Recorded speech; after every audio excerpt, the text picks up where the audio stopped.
Mister Anand, இப்ப உங்ககிட்ட வேலை ஒண்ணு பெண்டிங் இல்லையே? இல்ல சார், எல்லாத்தையும் முடிச்சிட்டேன். அப்போ கப்போர்டு காட்ரேஜ் சாவி எல்லாம் என்கிட்ட தான் இருக்கு. இதுக்காக அப்படி கேக்குறீங்க? சட்டப்படி உங்களுக்கு சேர வேண்டிய சம்பளம், கிராஜுவிட்டி, ப்ராவிடன்ட் ஃபண்ட் எல்லாத்துக்கும் செக் இருக்கு. கூடவே வேலை நிறுத்த உத்தரவும் இருக்கு. நான் என்ன சார் தப்பு செய்வேன்? முதலாளியோட உத்தரவு. ஓ, இப்படி எல்லாம் பிளாக்மெயில் பண்ணா நான் குழந்தையை கொடுத்துருவேன் நினைக்கிறாரா? அந்த குழந்தை மேல உங்களுக்கு பாசம் இருக்கலாம் சார், ஆனா வேலையை காப்பாத்திட்டு விவேகம் இல்லையே. மலையோட மோத முடியுமா? இந்தாங்க. குழந்தைக்காக என்ன கோர்ட்ல மீட் பண்றேன்னு சொன்னாரு. என் வேலைக்காக நான் அவரை கோர்ட்லயே மீட் பண்றேன்.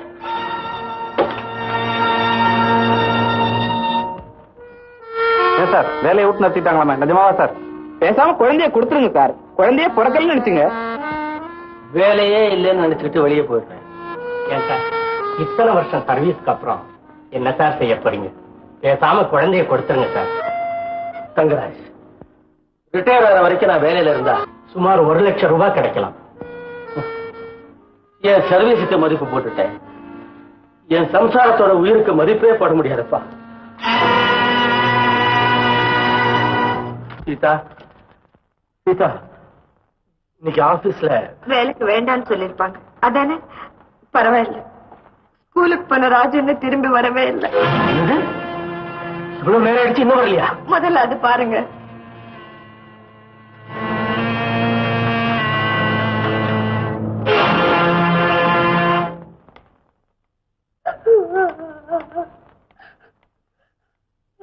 ராஜு, ஏன் அழற?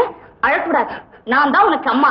நீ அம்மா இல்ல, நான் வீட்டுக்கு போறேன். இத பத்திய டிரான்சிஸ்டர் ரேடியோ, இது உனக்கு தான். நீயே போட்டு பாக்குறியா?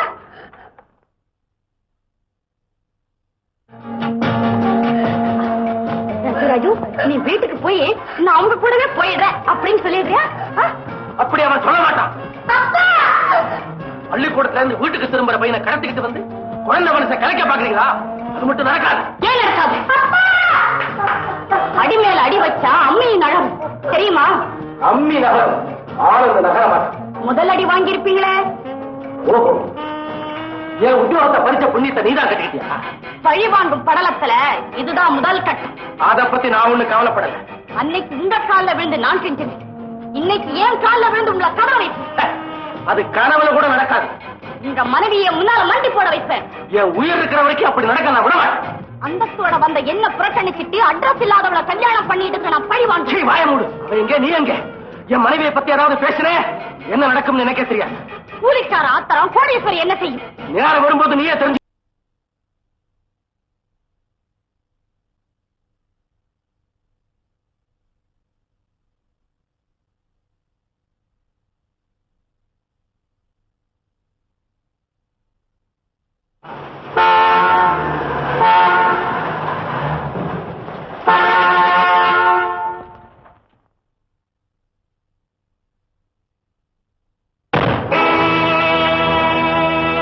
ஆனந்துங்கிறது நீங்க தானே?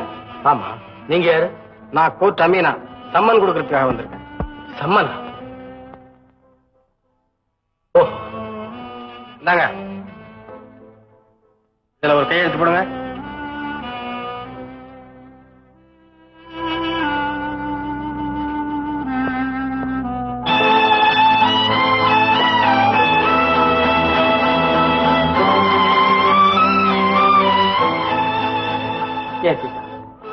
நீ போட்டுக்கிட்டு இருக்கிற நகையெல்லாம் கழட்டி கொடுத்துட்டு மூலியாவா நிக்க போற? ராஜு போயிட்டான்னா இந்த வீடே மூளையா நிக்குங்க. அதை விட நான் நிக்கிறேன், பரவாயில்ல.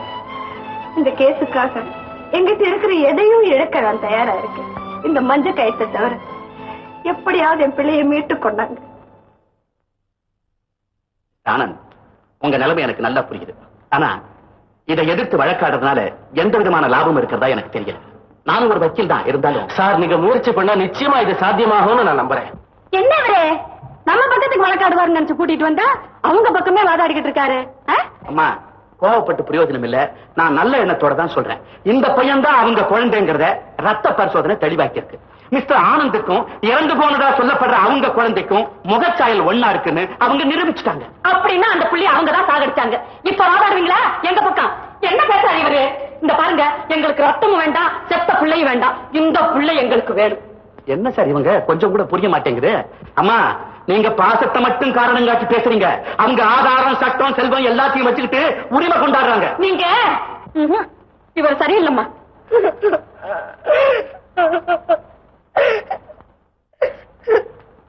குழந்தையும் கூட்டிக்கிட்டு எங்களை யாருமே கண்டுபிடிக்க முடியாத இடத்துக்கு போயிடுறோம். அப்ப என்ன செய்வாங்க? இதெல்லாம் நடக்கக்கூடிய காரியமா? அம்மா, நான் ஏன் வழக்காடக்கூடாதுன்னு சொல்றேன். நல்ல யோசனை பண்ணி பாருங்க. சமாதானமா போய் குழந்தைய அவங்க கிட்ட ஒப்படைச்சிட்டா நீங்க என்னைக்கு வேணும்னாலும் போய் குழந்தைய பார்த்துட்டு வரலாம். ஆனா வழக்கு வியாஜ்யம்னு போய்கிட்டு இருந்தா அவங்க விரோதத்தை தான் சம்பாதிச்சுக்குவீங்க.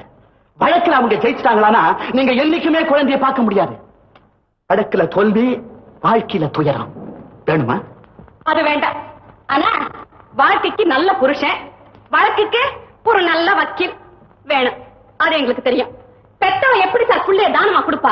இவங்க ஏன் சார் குறுக்க பேசுறாங்க? உங்களை நாங்க ஏன் வக்கீலா வச்சிருக்கிறோம்?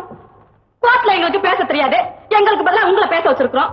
இது இருக்கே ஒரு வாயில்லா பூச்சி, வீட்லயே பேச தெரியாது. இவங்களுக்கு பதிலா நான் பேசுறேன். பேசுங்க. ஆனா நீங்களே பெத்தவங்க மாதிரி பேசுறீங்களே. நானும் பெத்தவதான்.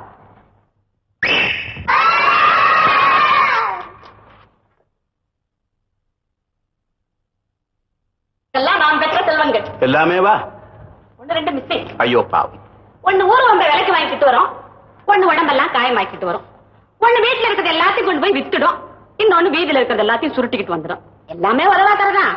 இருந்தாலும் இதுல எதையாவது ஒண்ணு யாருக்காவது கொடுன்னு எவனாவது சொன்னா வெட்டுவேன். நிச்சயம் நீ வெட்டுவேன்.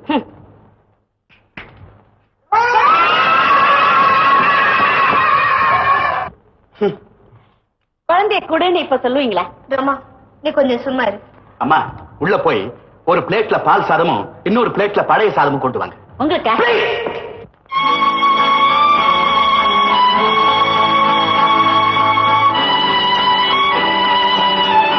ராஜு, ராஜு, அம்மா நீங்க போலாம். ஏன் நான் இருக்கிறது உங்களுக்கு பிடிக்கல? நீங்க என்னையே குழப்பறீங்க. போறேன் சார், நான் போறேன். அவசரப்பட்டு எந்த முடிவுக்கு வந்துடாதீங்க. அவ்வளவுதான் நான் சொல்லுவேன்.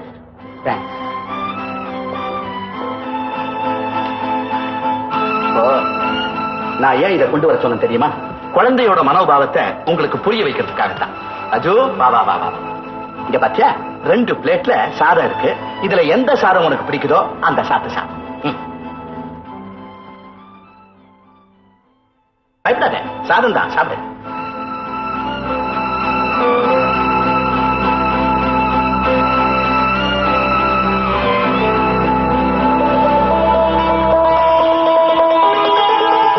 பையன் சாப்பிடுறது பால் சாதம். எவ்வளவு ஆசையா பால் சாதம் சாப்பிடுறான் பாத்தீங்களா? பழையத அவன் விரும்பல. ஏன்? அது அவனுக்கு பழகி போனது. இதுல இருந்து என்ன தெரியுது? தரமான சாப்பாட்டை பையன் மனசு விரும்புது. சரி, பையனுடைய எதிர்காலத்தை பத்தி பார்ப்போம். தரமான வாழ்க்கையும் பணக்கார வசதிகளும் அவன் காலடியில காத்து கிடக்கு. அவனுக்கு கிடைக்க இருக்கிற ராஜபோகமான வாழ்க்கைக்கு நீங்க இடைஞ்சலா இருக்க போறீங்களா? அவன் உங்க பையனாவே இருக்கட்டும். உங்க பையன் செல்வச்சியமான வாழறத நீங்களே தடுக்க போறீங்களா? நான் வக்கீல்ங்கிறது ஒரு பக்கம் இருக்கட்டும், உங்களுக்கு ரொம்ப நெருங்கினவங்கிற முறையில தான் இதையெல்லாம் சொல்றேன். முடிவு உங்க இஷ்டம். அவன்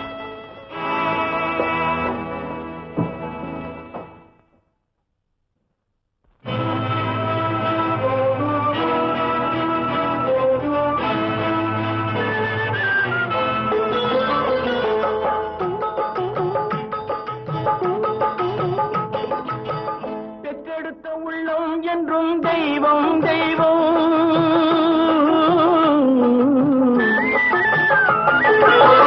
பெற்றெடுத்த உள்ளம் என்றும் தெய்வம் தெய்வம், அது பேசுகின்ற வார்த்தை என்றும் மௌனம் மௌனம். ரத்தத்துடன் சேர்ந்ததந்த பாசம் பாசம், அது நாள் கடந்தும் பிள்ளையுடன் பேசும் பேசும், அது நாள் கடந்தும் பிள்ளையுடன் பேசும் பேசும். அன்று ஒரு நாள் மன்னன் சாலமனுடைய சபையில் ஒரு விசித்திரமான வழக்கு வந்தது. ஒரு பிள்ளை, 2 தாய்மார்கள், 2 பேரும் அது தன்னுடைய பிள்ளை என்கிறார்கள். பிள்ளைக்கோ தன் தாய் யார் என்று சொல்ல தெரியவில்லை. மன்னன் சாலமன் யோசித்தான்.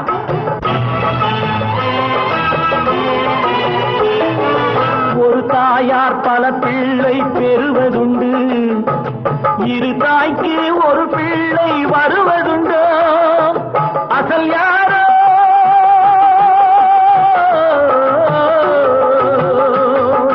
நகல் யாரோ, அசல் யாரோ நகல் யாரோ அறியேன் என்று அதிசயித்த மன்னன் சொன்னான் முடிவில் ஒன்று, முடிவில் ஒன்று.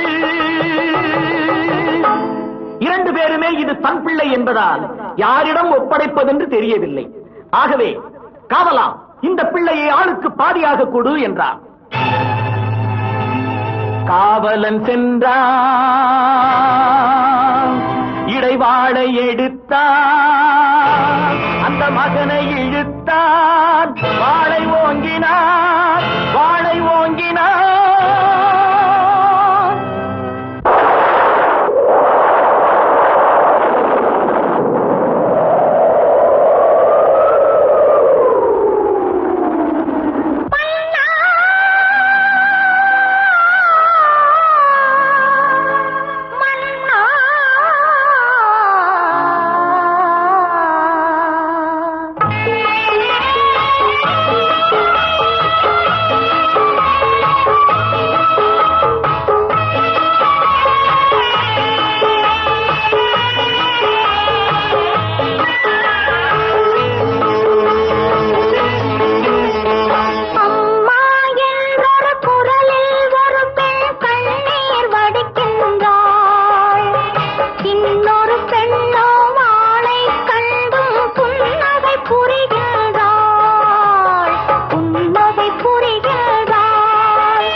வடிவானவளே அன்னை அன்னை, அவள் தான் அறிவாள் தான் வளர்த்த கண்ணை கண்ணை.